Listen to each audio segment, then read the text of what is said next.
So today so I'm going to introduce this concept. So number one, if you're in the room, there is somebody else in this room. And Ashley, please spotlight as we start. There is someone else in this room. We have Marta from Surf. And so you want to know Marta, specifically if you are a partner. She is the head of the partnership program at Surf. And everything I'm talking about is with Surf. I absolutely love Surf. It changed the way I do most things. And so I want to make sure. Marta, can you come and say hello and one exciting thing that you didn't prepare to talk about today about yourself? Mhm. Well, hi everyone.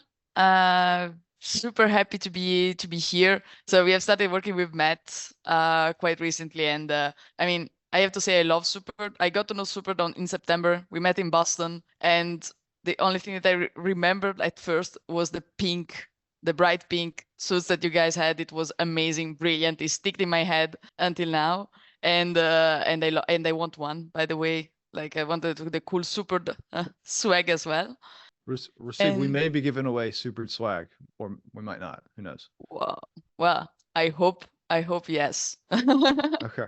Uh, is a point. Anybody's a partner.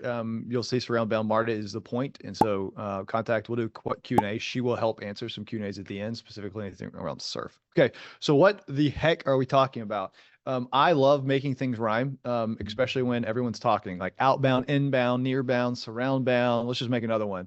This is called SurroundBound. You will understand at the end what this means and what it's about. And it is a new, and it's not necessarily a new, but it's introducing a concept and something you've probably already thought about, but putting words to how to prospect using a LinkedIn first, video first way to create warm leads and that doesn't ruin LinkedIn inboxes. My LinkedIn inbox, just like we've already ruined our phones, we've already ruined email, we're in the process of ruining LinkedIn. This is a way where you can't ruin it and you can still leverage the what I think is the most efficient and the most effective way to prospect in a human way that creates relationships. That's what we're talking about today. And I think this is practical for the next 5 years, and then whatever else is new will have to change. For the next 5 to 10 years, decade, I think this is something we'll be able to do well. Okay. I'm going to get started. This is what the next hour, if we take that long. I don't like to take full hours. We don't have to take full hours. That's a waste of people's time. But I will get through this content. And then at the end, we're going to have a session two. Session one today is talking about the what and the how of SurroundBound. What is it? What's the problem? Why are we talking about this? What's the solution? And then how do we effectuate that as a LinkedIn heavy built on Surf? And I say it was really difficult to do this before Surf. And so this is, I've done it without Surf. It's almost impossible. And then session two this is a full how to build and it can be a full example of me going through exactly how I prospect. I'll do this live using Surf and HubSpot at the same time, and you will see me go through the actual action of doing this. If you are a super partner already, you have all this stuff. You can push a button, a package goes straight in, and you can even configure HubSpot to leverage this today. So you get ahead of the game, but no, this is all here as well. Okay. I can't see any questions that's going. So Deanna and Ashley, if you see a good question, all questions are great. If you see a question that I need to answer, interrupt me. What is the problem? Besides my pink pants and pink shoes at inbound, Marta, what else is the problem? I'm going to say, is something broken? And you hear this concept and I put this is outbound or is cold calling or is emailing, is it happening? And my perspective on this, and we can challenge it. You can ask questions at the end. I love a challenge. There is a slow death of this is important. Slow death. I didn't say dead, and a slow death of cold. I think the word cold there's very important. Outbound. Now, why is this happening? And if you tell me you haven't experienced this, I would call you a liar to your face. I really would. So, number one, effective automation. Emailing people and calling people is easier than it's ever been. And you'll see this over and over. If you're looking, even like Scott Limpton and some of these people, there is this, hey, we have increased this is a big thing with winning by design. We have now increased the volume of how many emails we're sending. I think we're at something like 21 billion emails sent in 2023. It is now easier to scale these programs programmatically. We can hire people into it. And we have inundated inboxes of things we don't care about. And it's here. Reality. Number two, Amazonification. I like to think of this. This is what I think about of B2C consumers now thinking like B2B. Because guess who's a B2C consumer? You are. The way you purchase SaaS, B2B things has physically, your neurons in our brains have actually changed. We only opt into things. We self-educate ourselves. We test, try, and expect the ability to return. We consume with little friction. Now, whether it's philosophically a good thing, I'm not arguing that. I'm just telling you what's happened and occurred is we expect a certain like ease. And so how we purchase has changed. So what it means is it is not okay for someone to knock on my door. I hate when they have windows people. It's like, hey, you have a window. It's like, I rent. Please don't talk to me. But like, have window people come and knock and like, hey, I would like. We don't like door-to-door sales. We don't like, and if you like picking up a phone, it's only salespeople who like to teach the other salesperson they're doing a bad job of their cold calling. We do not like picking up our phone. We do not like answering emails. It's just the reality of where we're at. It's friction. I need it when I want it. So how do you affect people and their actual generation of desire what they need? Number 3 is the effect of waterfall math. A lot of these, like even the ability to create automation was, hey, I had this waterfall math, which is I have a number of activities. This number of activities creates this number of conversion rates. I have an open rate to open rates, I have a conversion rate, and by conversion rate, thus I have this many opportunities. So it's waterfall math. If I do 100 activities, I can create 2 deals. So what you need to do is go smile and dial so you can get those 2 deals. And your effectiveness is just your ability to do things over and over again. So we then hire people for those activities and then more activities. And it worked. This actually worked. I mean, this thing went in the 2010. We've built huge companies around this. SalesLoft, Outreach, Groove, Outplay. I mean, the ability to sequence these things and put them multiple, and we've gotten better at them and more effective and best practices. This worked, and it ruined everything, if you would. But like it worked, but it doesn't work as well today because of these other portions and because it's no longer as effective. So if you go and read, like you'll read all these different perspectives. And I think it's important is just like put some stuff is the average business person receives 127 emails each day. That's ludicrous. Absolutely ludicrous. I should have put I no longer, we talk about inbox zero. I don't do inbox zero anymore. I have 24,000. I know people think I'm crazy. I have 24,000 emails. Like I've now lost 3 different Gmail accounts because people email me too much. I have one Gmail at my work one I actually keep up to date because I have to. And if you are not somebody that I already know, I auto delete you, period. This is this is actually this morning at 5:27 a.m. when I was finishing this PowerPoint, which I probably should have finished earlier. I made this thing and these are my cold calls. And this is a light week. I was like, man, I haven't really been called. I went and looked. I've had from the last 3 days, I've had 10, 11 different people call. I didn't answer those calls. I don't answer anybody that I don't have on that I don't have your caller ID for. I do not answer them. And I'll show you, I currently have 57 unread. Oh, I have 245 unread voicemails. Now, I may be an extreme if you don't believe me. I don't know if you can see this, but you can't see it, but I'm gonna put up here. This is my voicemail, 245. From every one of these is some number that I've never seen before. I just want you to say, yes, calling can work. Emailing can work. But when it's used cold, it's very difficult. So here's some trends. Let's go through this stuff. There's a growing inefficiency across every common like conversion ratio of calling, of emailing. They are just less effective. So what do? You do it more often. Only 8 touches until they freaking answer their email. Like we just do it even more. You have to do even more activities to be more efficient. It's the deaths. They call it the death loop, the hamster, if you would. This is in cold outreach. So calling, emailing, LinkedIn messaging is actually less effective. So and if you look at this, and I'm not throwing any, let's put I'll throw some firewood onto this. If you go look at who disagrees, it ain't people like me. It's not me and you. It's the people who create what?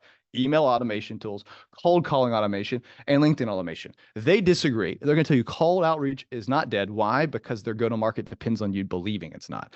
I know that's hard. I just want you to like, if you go look at these, if you go Google search, SEO search, the reality is that. So be careful as you're interacting with these statistics.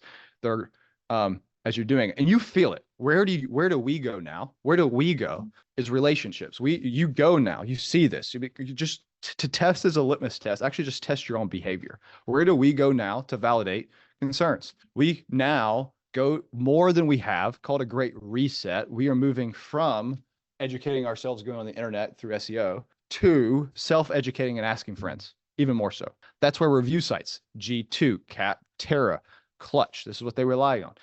This is where these communities like Pavilion and why you see the rise of them. Pavilion, Wizard of Ops, Sprocketeer, Rev Genius. This is why we see them. And now, and you've heard this out, this is antithetical. Like it's the antichrist, if you would, of marketing attribution. Is we now have people self-educating them on places where we can't figure out how they're doing it. Crap, that sucks. Like, so there's this dark funnel, non-attributable activities in communities, LinkedIn post, podcast, YouTube reviews. We can't do it. So now we can capture the conversion point, but we can't from a attribution be able to do it how they're being, how many times we're actually touching them before it occurs.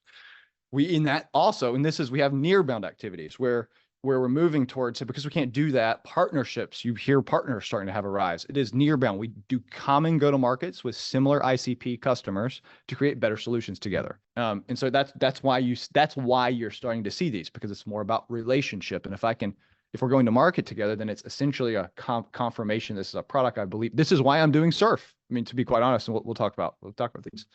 So you saw this Pavilion plus sales assembly. They're combining. If you're a sales assembly person, you get 15% off Pavilion. If you're like, this is why they're doing it. They believe in each other. They have the same ICP. They're going to market together because the other stuff ain't working as well anymore. Surfe Supered is a portion of this. So we have a few of these that we're doing this. Okay. I want you all to hear this. AI doesn't fix this. It makes it worse. It's going to be clear. AI, it's an accelerant. It's more emails, more calls, more videos. And you don't even know if the person talking to you is real. Like this is not going to get better. It's going to get worse. And it's going to push us even further into relationships. So it's something like, so what's the problem? I've heard this if I make this argument, but isn't that marketing? Yes. Isn't that sales? Yes. You've heard it. There's a blurred line between the two. To do one is to do the other. So there's this like, do we need SDRs anymore? What is an SDR? But someone who has the ability to create conversations, generate leads, and generate deals. So we're starting to question the go-to-markets we've believed in are starting to get questioned in a new way. So what I'm here to introduce, this is a problem. How do we live and create outbound mechanisms that can operate in this new world?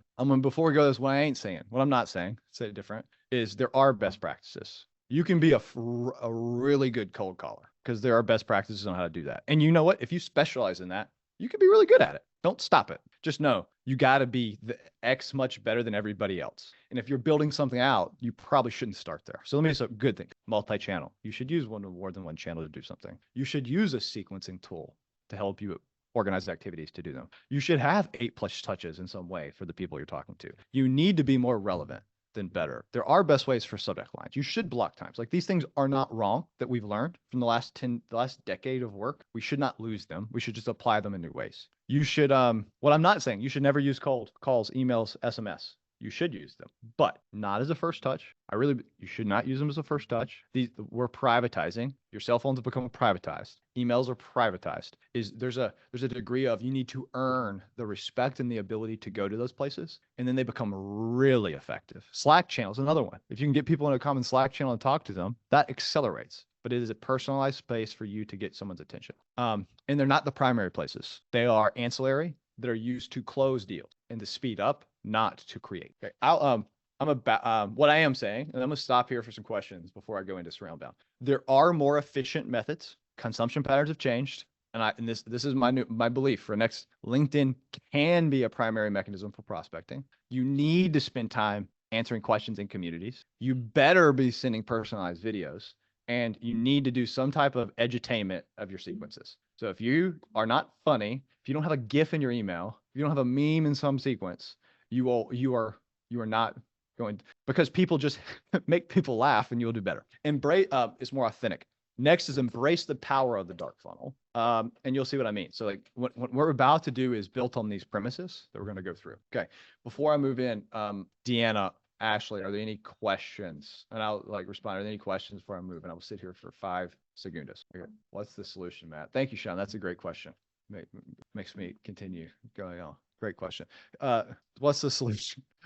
Solution, SurroundBound. So this is what we talk about today. We'll get into the nitty-gritty of how to execute on it. What matters is the premise. And so what this is built on is this question. What if, when somebody thought about your job to be done, if you had to do a job to be done, HubSpot Academy has a great thing about job to be done that they have with the person that created it in Harvard, is What if people thought about you every single time your job to be done was mentioned or put? That seems too hard to do. It is not. What if they can't miss you? It's impossible to miss your brand. What if people say when they reach out to you, I've been meaning to. What if when you reach out to people, they say these things? I've heard about y'all before. I've seen y'all talking about. Not sure what you do, but I see you everywhere. Someone referred me to you, and from a question I asked in the community. This is how Supered goes to market. So if you've heard of me or anything, just like think about it. How did you hear about Supered? So I want you to think about that question as you're thinking about this. So at your core, it is warm bound. Outreach to people who've never heard or seen you before. So it's like outreach to people who have heard or seen you before. What if every time you did an outreach, people actually knew who you were, and it was not this cold, weird feeling every single time? What if you had this this is a high touch, low volume. It is scary. High touch, low volume play. The mechanisms we will use: LinkedIn posting, LinkedIn commenting, LinkedIn DMing. Now you can add some more here. I'm just like fundamentals. You should put some calls. You should put some emails. And then the beliefs: video. Keep it real simple. Video better. Funny better. More content better. Okay, simple. So you'll see. My team hears me say this easy. Like, did what you write make you laugh? No, rewrite it. Like, it's that simple. At Supered, this is how we discourse. We had a 60% close rate. First 12 months, every single lead came from LinkedIn. And we've hit the 1.4 million in 9 months, which it is possible. You can do it. And I've also done the same thing when I was at Rev Partners. It's how Rev Partners built their brand. It's the exact same play, doing the same thing as Supered. Okay, warnings before we get into it. Matt, why do you keep doing this? Because I just like hear it. Because these are the things I remember these are the same things I hear over and over again. Matt, why don't people do this? Because it's freaking hard. This is not easy. Just like doing 100 calls is not easy. This is hard. You must be consistent. There's going to make you create content 3 times per week, and consistency is hard. There's paralysis with social. You must recognize social media is a demon and a beast that can cause you to think very negative and bad thoughts. It will question who you can even question your fundamental beliefs and who you are, and do you have meaning in life? You must be very careful with it. So there's you're doing on social media, you can run paralysis, and there can be this fatigue that sets in. And how, am I worthy? Nobody liked my post. And then there's a vulnerability this creates that the market's starting to demand. I want to know you as a person, not as a brand. And so it's that's hard. Number 2, it's new, but it used to work. Yeah, cold calling did used to work. Emailing did used to work. I'm not arguing those facts. It's not as effective now. So it's this is asking people to change something they have done in the past that has worked for them. And you are giving, it's hard. You have to believe in it. Number 2, better equals more is totally different than the last 15 years of teaching that more equals better. More activities is not better any longer. Better equals more. High relevancy and doing it is better. And it goes against everything we've been taught. Salespeople. Reason number 3, it's really, really scary. Really, really, really scary. High touch, low volume. When Blake was starting this, when he came on to Supered, he was like, Matt, I can't believe, he had to do it for a week. He's like, Matt, I cannot believe this. This person, they closed in 3 days. I'm like, yes, that's what happens. They already knew about you. Just know. Okay, how to start surrounding and bounding. Let's actually get into the tools. What do you need to do it? Number 1, you need some video. I recommend Loom. Some people have Vidyard. I think it's too expensive. Some people use Bonjoro. That's great. Some people use other things. I use Loom, and I love Loom. I would die on a hill to say Loom's really good. Use something else, that's great. Loom is my opinion. LinkedIn, Surf. If you haven't heard about it, you have now. It turns LinkedIn into your CRM. On the next session, I'll show all this stuff, but you can create contacts and deals from LinkedIn. You can enrich contacts directly connect dates, LinkedIn URLs, what list they were on sales nav, emails, phone numbers if you need them. You can track the DMs you sent as LinkedIn activities, so you can meet that activity quota that you have to do, templates that you can do, or you can actually be organized to send your sequences and tasks directly in. It changes how it makes this possible. And then last is you need a CRM with a sequencing tool. I'm a HubSpot fanatic, but you could use, Mix. I'm not going to say I'm really loud, but Mixmac. You could use SalesLoft. You could use Outreach. You could use Pipedrive. You can use these other things, but you just need a CRM with a sequence tool that allows you to track these relationships you're building. Nice to haves. You don't have to have Sales Navigator, but it's better because you can create a list of people and save them and import them in. Tom says, I got it and I already got 5 clients. Yeah, it's super wicked. It just makes sense. Number two, video editing. I use Veed. It allows me to make videos and personalize them and make them fun very, very quickly. Number three, content engagement. I do not like AI. I actually don't use AI for most things, but if you wanted, I do use this tool every now and then, specifically to generate ideas and curate content. Is like to see what other people are doing. It is tap Leo. It is nice.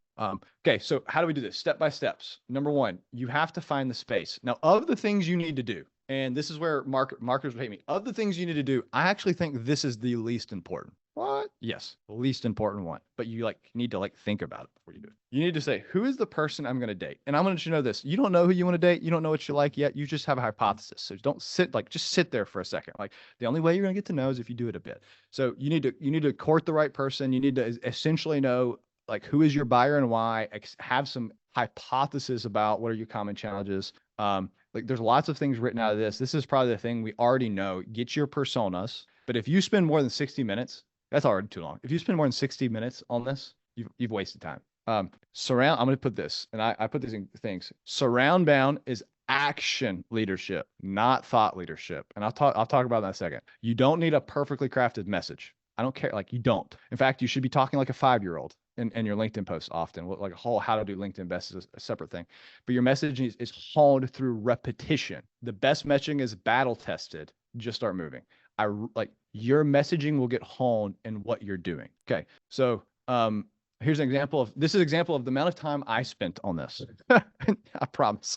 I was like, Matt, who do y'all sell to? Okay, I sell to solutions partners and HubSpot admins. They want to scale companies. We're doing process adoption, admin problems, sales enablement. Okay, go create sound. I spent about 30 minutes on it, but like I just give you an example. You don't need much more than this. You need to put it out. You can read what other people are doing, attend these, do admin hugs. You will generally know. And especially if you are the person you're talking to, talk to yourself and you will like, if it resonates with you, then it's easy. Okay. Now, step two, we need to go create sound. Now, what I'm doing for this is part of it. So we have the space we're going to. Now we're starting to create the sound. The next is how do I create the stereo system? And number four, how do I amplify? So this is sound. At a minimum, you must be posting for this strategy to work 3 times per week at a minimum, consistent. Start Monday, Wednesday, Thursday is my recommendation. Monday, Wednesday, Thursday. Matt, why do you need this? It will all make sense in a second because it's how LinkedIn works.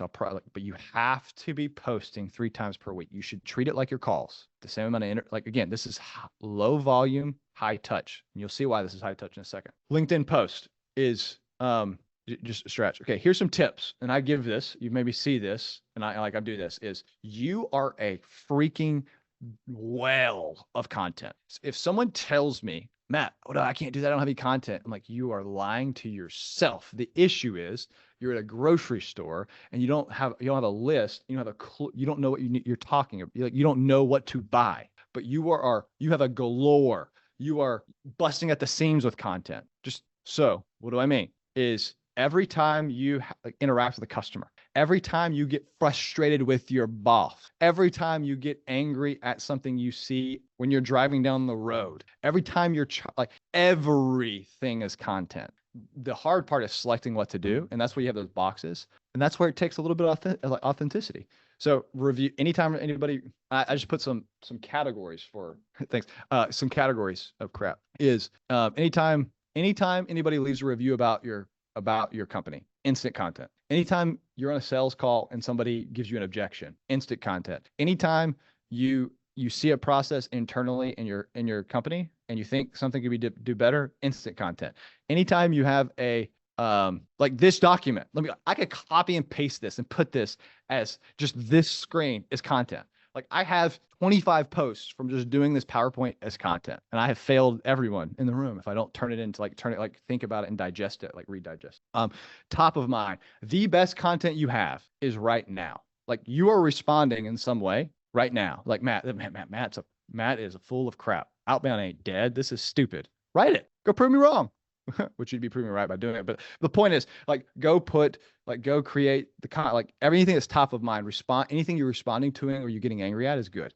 Try to schedule the best thing, like, don't get fancy with this. Just go on HubSpot. You push the little schedule button on the bottom right, schedule it. And it is so great. And do not over engineer. I have tried every way for the past 3 years to like engineer this, and it failed every single time. Just start posting and don't even think about it. Do it Monday, Wednesday, Friday. This next portion is actually, here's my strategy where I'm starting to post 10 times per week. I never thought that was possible. Let me like, it's grown into it. Let me like, here's how I do it. Find some way that works for you, but do not over engineer. What do I happens most of the time?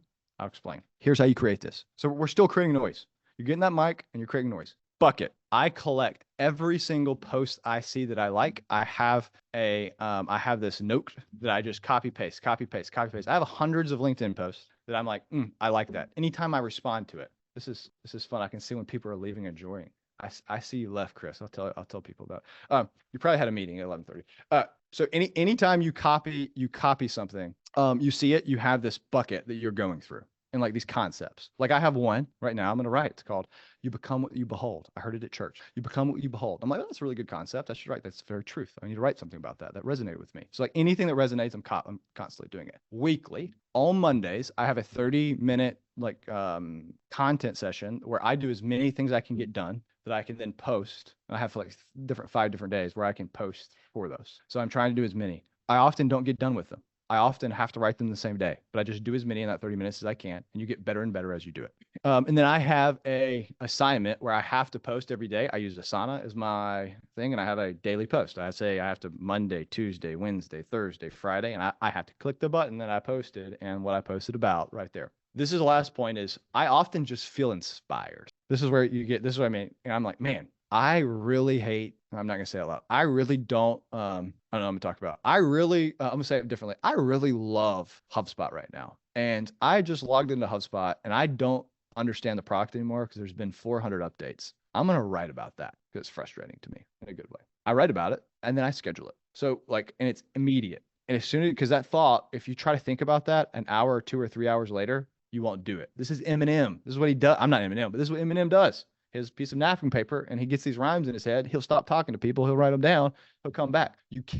You will not remember or be inspired if you stop. You must stop, write when you feel those, and you have to trust your gut and intuition for those. The management system, I use Asana. You could use Google Tasks. You could use ClickUp. Whatever you're using, use that thing, but keep it simple. And this is how I'm thinking about it. To-do list or graveyards for your dream. Yeah. Scott, that's a great LinkedIn post. Okay. All this stuff sounds hokey, but I want you to like hear the best content you're ever going to make is the thing that make you angry. Just like the best music often comes from people who are depressed and sad, your best content will come when you are not happy. I know it sounds odd. So like when the moments of inspiration, and it's very therapeutic. So you can write it, you can put it out, it helps you process it. It's the same thing as journaling. It's just turning it into 5-year-old talk into LinkedIn. So just like do it and it's great. Surround sound, step 3. How do you get people to hear your sound from all directions? So remember, what's the goal? Anytime anybody hears about your stuff, anytime you have anything, like anytime someone's thinking about your problem set, they think about you or your brand. You now have this sound that's going out, right? But you don't know who's hearing it. You have no clue who's hearing it, except for people contact. Most of the time, you're probably getting like 5 likes, maybe, right? As you're going through. This is the power of the social effect. And this is agglomerates and agglomerates over time. So number 1 is LinkedIn will by definition multiply content, and they actually have multipliers and algorithms for new users who are starting to help them get started. Just as a point, they will start serving your content to people who look, smell like you on a basis that you have very little control over. So no, it is going out. You can see that in impressions that come out. But here, how do you start creating the stereo systems? How do you start creating the stereo systems that go? Here's what you do then. If you have a consistent 3, your prospecting time is spent doing what? You connect with people, you comment on their posts, you communicate to them via DMs, and then you champion, meaning you take an idea that they believed in, and then you comment them into other people's posts, or you write a post about that idea they believe in, and you credit them with it, and you invite them into it. This is a high touch, low volume, as mentioned. So here are these stereos. This is what it looks like. And I just want here's what this looks like. Okay. It's hard to believe it. This is crazy and it works. How do I know it works? I'll give you an example. So first off, you look at this. You have this person you've never met in your life that is in LinkedIn. Okay.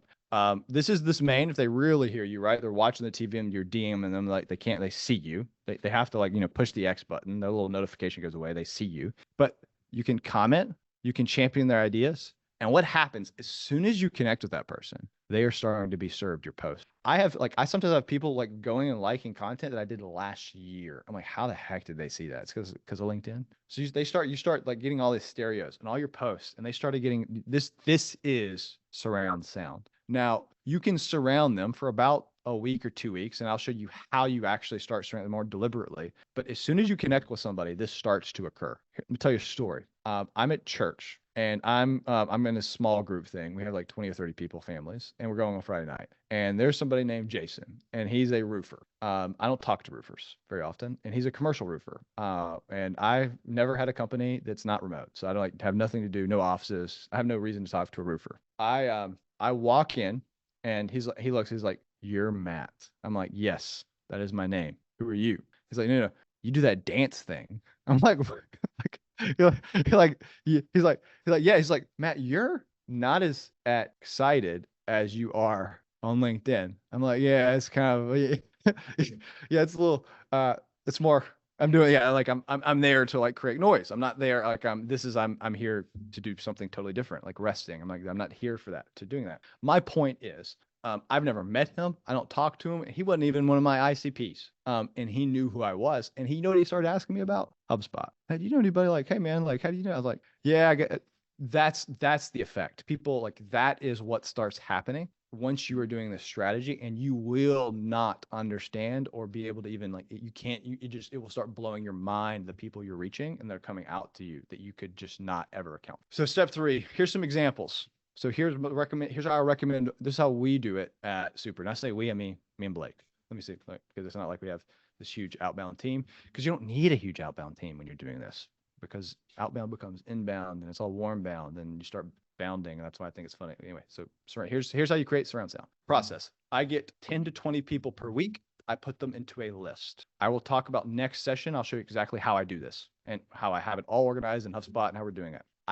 The way I create the list is I add them to HubSpot via Surf. Here's a little picture. If you have Surf, you just click this add context, and it will add the content, and it will you can then enrich them and see what's happening. There's a whole thing. I'll show you. This is how I'm creating my list. I then take those HubSpot contacts that I have in a view, and I put them all into a sequence. And this sequence is a 14-day sequence that has specific, it's connect, DM, do comments, and it's all about leaving videos. It's really simple. And from that, when I'm doing 10, well, I was doing 10 people, I would usually have 4 to 5 deals which is crazy high. And it's because, and there's some like, and next time I'll go through how I'm creating those videos, how I'm thinking about that messaging, but it's because it's relevant, it's more authentic, you're creating relationships with people, and it's fun. So that's the surround sound. The next session, once you have this process you're doing, you then can amplify. So how do you make it louder? So I'm gonna stop for a second and just think, man, this would be a really good service for people to provide others. Yes, it would, right? When you're thinking about how are you helping companies be able to do this?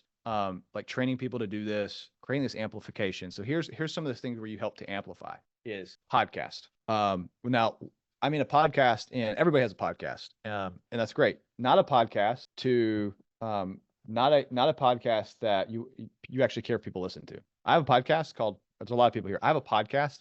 And the worst way to destroy, the easiest way to destroy a podcast is if you care about how many people listen to it. I'll give you an example. I'll take a Red Partners. We started this thing called, it's called anymore. I don't even remember what it's called. The recap. It was something about like, we had a car emblem, and it was something about like the podium. I think it's Pit Stops to Podium, called Pit Stops. Bad name. Awful name. SEO's awful. Yes.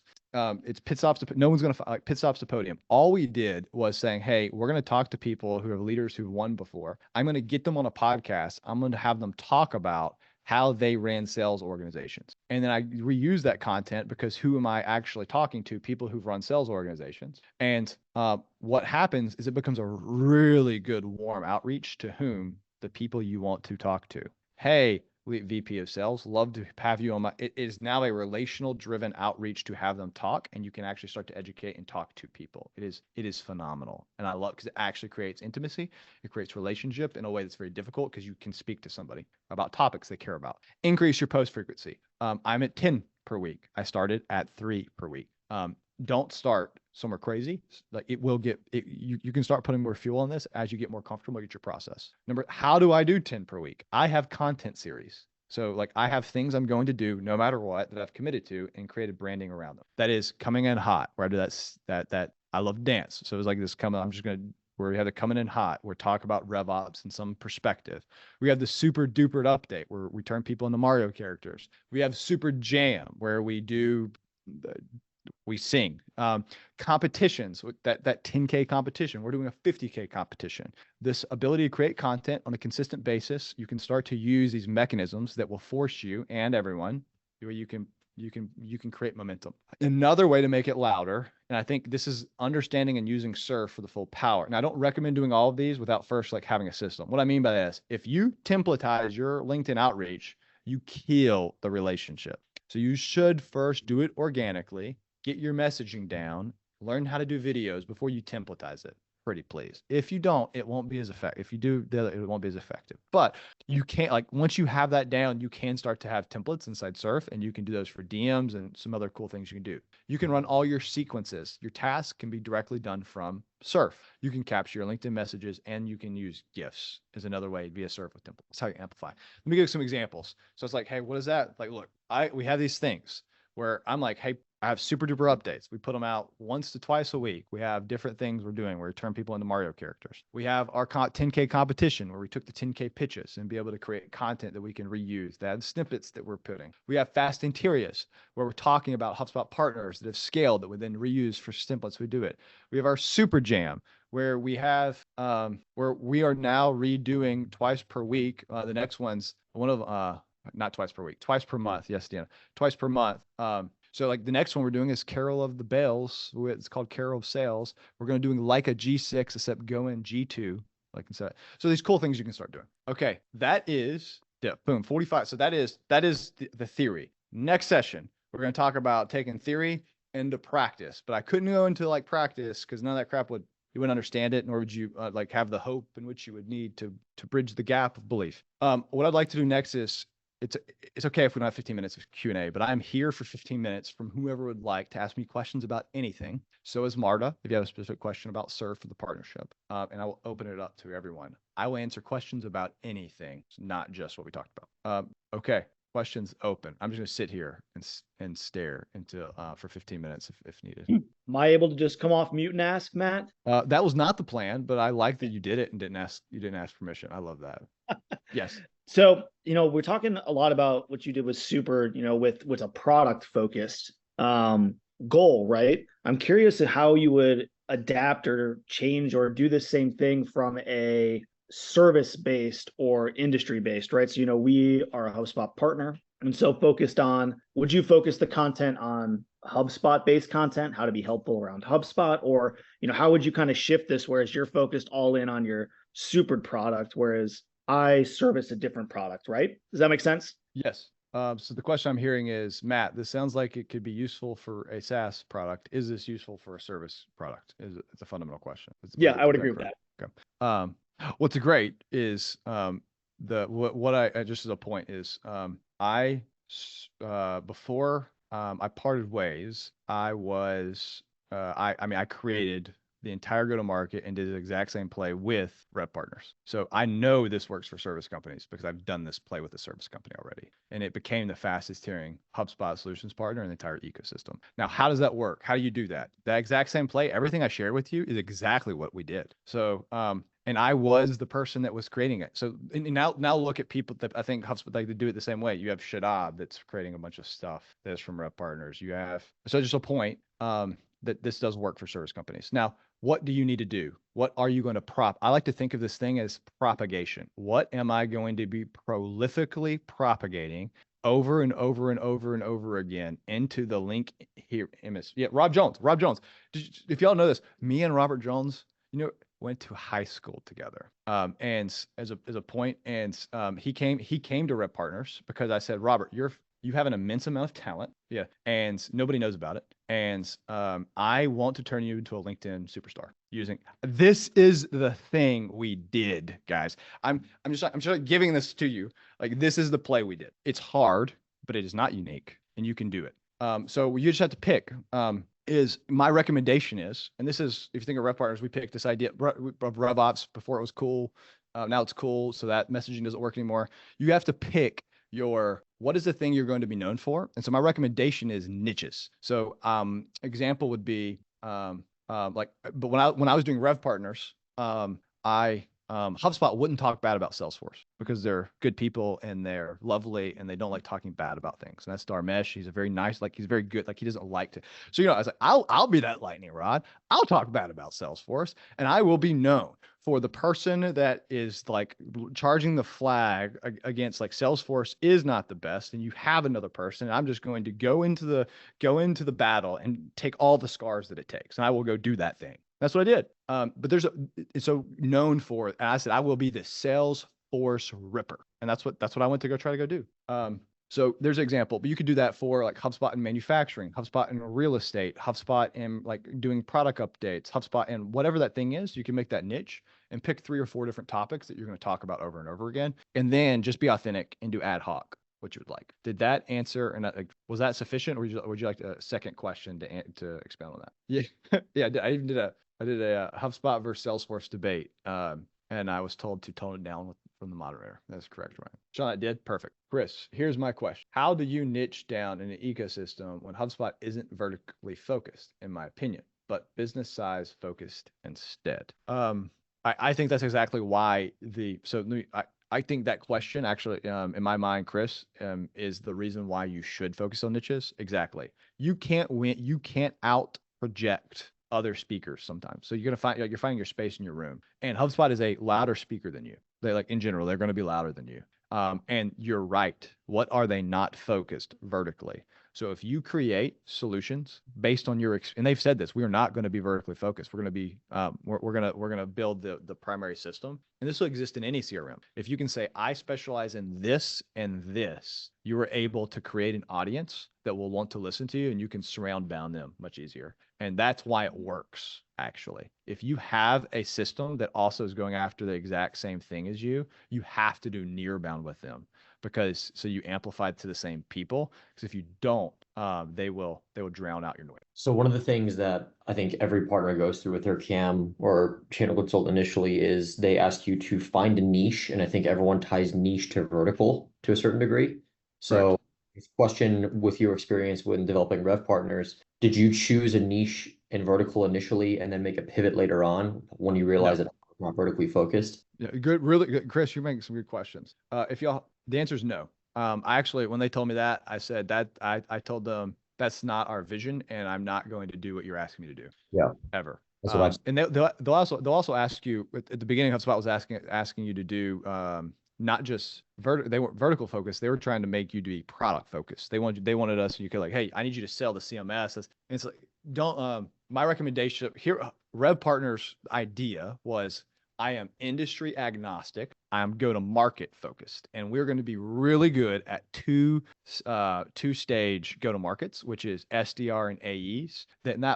And anything that fits that, we're going to be really good at. And then we blended, and then as it was built, we got really good at other go-to-markets. Other go-to-market was PLG, which so if you get really good at 2-stage and then PLG, I think that's a really good way to think about it. But there are other ways to niche, just not just vertical. It can even be based on integration. I am the best with this. Is we were like, hey, we're the Salesforce ripper. Bring us in and we'll help win this deal. But you can do that same thing with, we focus on NetSuite. We focus some specific thing. You can be known for that. I do not see any people out there in LinkedIn talking about how good they are at the NetSuite integration.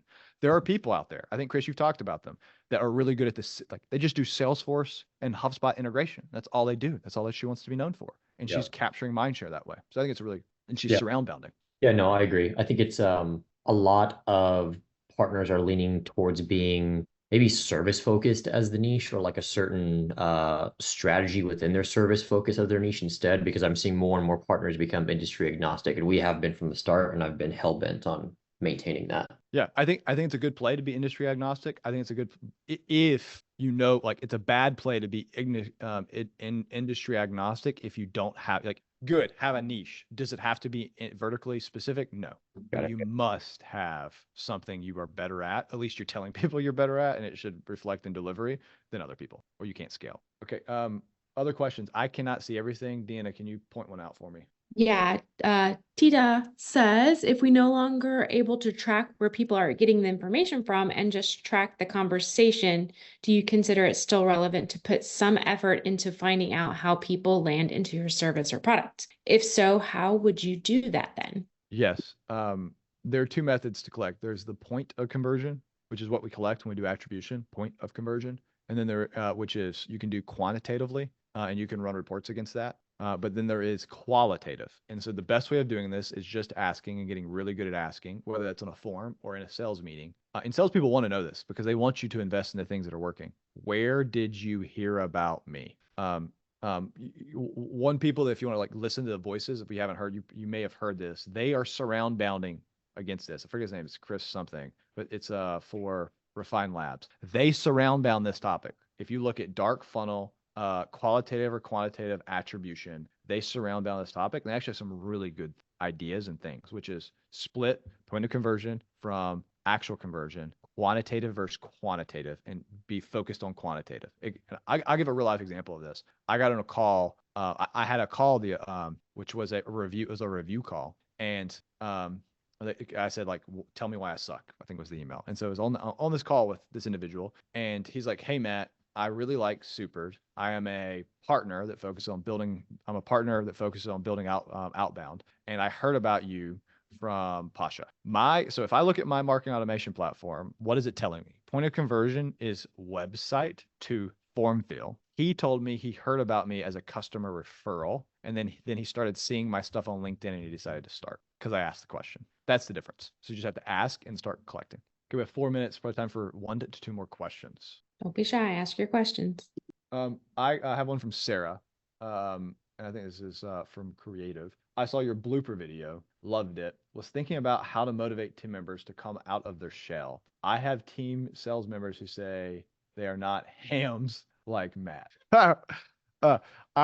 Which is great. I have a question. And so we have some team members here. I know people coming out of shell. I'll ask these two. Deanna, how did you get to a point where you could come out of your shell and do that? And what was most effective?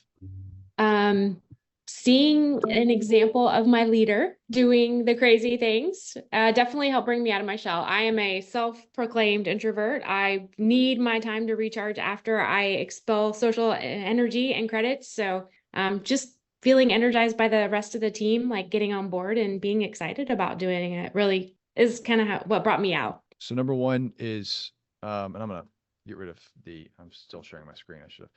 Number one is, if you expect other people to do it, you need to be willing to do it yourself first. That's what I heard there. And I think we've heard that before. Just a good reminder. I'll take another one. Ashley, what made you hip hop dance in front of your garage? The whole team was doing it. And like Deanna said, seeing my leader do it, seeing our whole team. And honestly, it's been a really fun team building. Since we're all remote, it's been a way for us to learn about each other and grow stronger as a team too. Yeah. And then last, LJ, what made you actually drop it like it's hot in a pink suit? I'm kind of reverse on that. I knew if I didn't, the same thing. I knew if I didn't do it, my team wasn't going to do it. And honestly, it's quite fun once you release those inhibitions. It's kind of fun, and it breaks up the monotony of the day too. So to say that I was able to, during my work day, put up my green screen and sing Drop It Like It's Hot for 2 hours and get paid for it, it was fun. And it's a fun, it's a good time. Tony said tequila works. I don't know if that's true, but I do know I drank a bit of eggnog before my last thing earlier. That was early in the day. Should I say that loud? Okay, so we are at time, 1 minute. Next session will be, and it's to be announced. It's going to be second, third week of January. It'll be here's how we going live. Here is how to build this. You already here is how this works.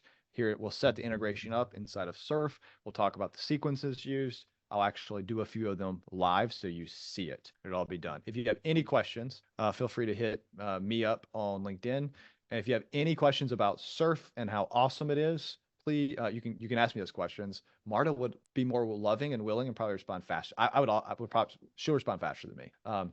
If you'd like. Marta, where will people find you if they want to learn more about surf? So I'm like you, so I never reply to my phone number. So even if you have like for any reason my phone number, don't call. It's useless. Like I don't even check my messages. I think since 2 years now. So like you can imagine. But yeah, LinkedIn, absolutely. That's the best way. So you can just send me a message on LinkedIn. Diana just posted my link there, and as well via email. I'm quite responsive, but better LinkedIn. As you might imagine. Well, thank you everybody for joining. Y'all stay awesome, keep doing it big, and stay super. Adios, everybody. Bye, everyone.